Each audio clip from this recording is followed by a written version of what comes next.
Have you ever had a colleague say something like, "Well, I guess we can't all be as perfect as you"?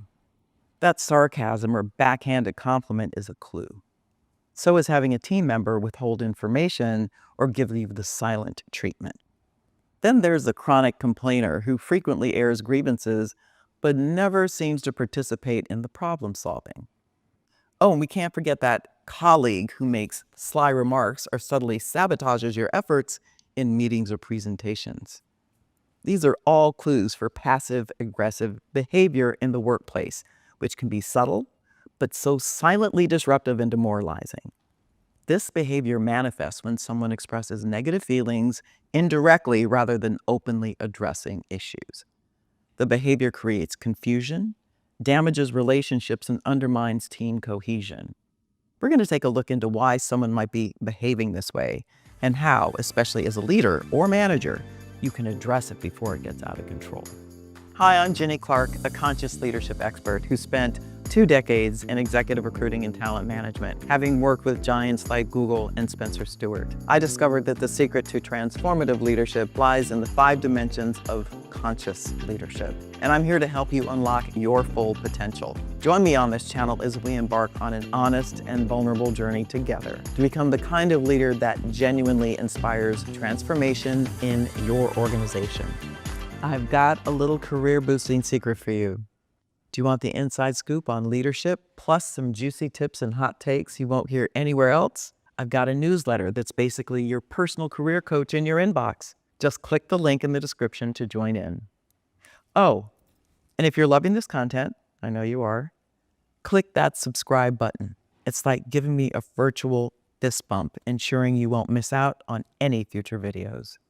Years ago, I joined a company where about 6 months into my tenure, we had a leadership offsite.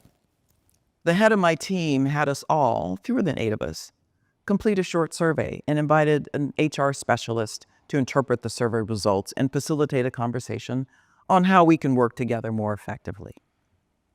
The facilitator shared the survey results and offered his interpretation of it. One of the main themes was that most respondents commented on the culture of the team having what was referred to as a passive-aggressive culture or environment. That sounded right to me. I'd check that box. Then the facilitator asked if anyone wanted to comment. Of course I did. I admitted that I felt that way. Knowing that I was new, he asked, "What kind of environment were you used to?" And I responded, "Just aggressive.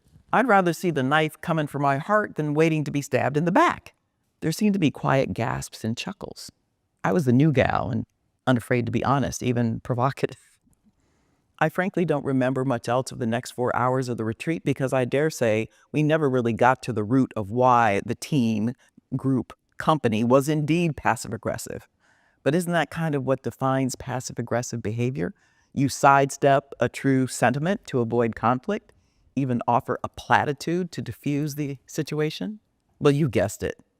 I went on to become known as a leader who spoke her truth and always urged others to do the same. It earned me respect from most, but others resented my directness. I'm guessing they resented me because they probably couldn't reciprocate with their true feelings and certainly didn't want to hear from me an unfavorable truth about themselves that they had not accepted. Oh, well, you can't help everyone heal. So moving on, let's talk about how leaders can mitigate and eliminate passive-aggressive behavior. We're going to break this down into 2 parts. Part 1 is how to deal with individuals, the perpetrators of the disruptive behavior. Part 2 is helping leaders and managers focus on the team or organizational level because left unchecked, these behaviors take root at that level and you have a toxic work environment. So individually, address conflicts early and directly. This means addressing signs of passive-aggressive behavior immediately before they become ingrained. Approach the person calmly.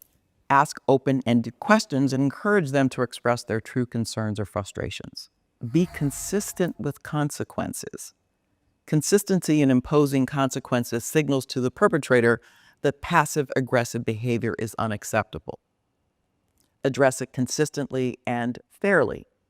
Hold individuals accountable for their actions and ensure that passive-aggressive behavior is recognized as a form of workplace disruption. Model constructive feedback. When feedback is modeled effectively, it sets a standard for direct, respectful communication rather than passive-aggressive responses. Teach and model how to give and receive feedback constructively. Now, at the organizational level, foster a culture of open communication. Passive-aggressive behavior often stems from fear of confrontation or a lack of trust in the organization, which is made up of people. Create an environment where employees feel safe to express concerns and frustrations directly. Regular feedback loops, open-door policies, and town hall meetings can help. Encourage direct communication and model it in your leadership interactions. Provide clear expectations and accountability. Passive-aggressive individuals often exploit ambiguity in expectations. Clear goals make it harder to hide behind passive resistance. So set clear, measurable expectations and establish accountability for everyone on the team. If deadlines or tasks are missed, follow up with the individual privately to understand the reasons behind it and provide support or impose consequences where needed. Provide team training on conflict resolution. Many people exhibit passive-aggressive behavior because they don't know how to handle conflict or express dissatisfaction constructively. Help employees learn how to deal with uncomfortable situations constructively without resorting to passive-aggressive tactics. Here's what I want you to take away. Although passive-aggressive behavior can be a feature of various mental health concerns, it isn't considered a distinct mental illness. However, passive-aggressive behavior can indeed interfere with relationships and cause difficulties on the job. If you're struggling with it, or you think a loved one is, consider consulting a therapist. Passive-aggressive behavior can be toxic in the workplace, eroding trust and undermining collaboration. Leaders must spot the signs early, address the root causes at the individual and organizational or team levels.